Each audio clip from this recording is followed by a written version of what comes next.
好来，乡亲继续来看台中的大理，当地有一个竹仔坑地区是龙井的重要产区。今年伫4月、5月的生长期，拄着严重的大旱，这个结果率真歹，果粒普遍拢真细粒，品质无好，恐惊卖无好价销，农友真无奈。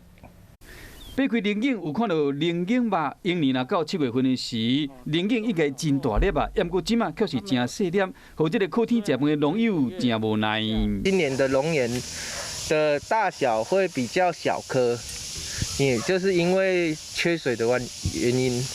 龙井伫4、5月份生长期真需要水，不过呢，拢无落雨，所以大部分的果子树啊拢欠水，造成结果率嘛无悬，普遍拢欠营养，连带影响到收成的品质。今年它虽然结的果实多，但是，它的品质不会很好。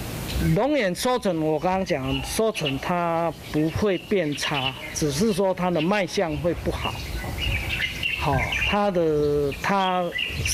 今年适合比较烤干啦，烤龙眼干。今年可能无到丰收啊，农友打算要将这龙眼采收落来了后，做成龙眼干，也是向政府申请农损的补助，补贴今年的损失，明年才阁拍拼。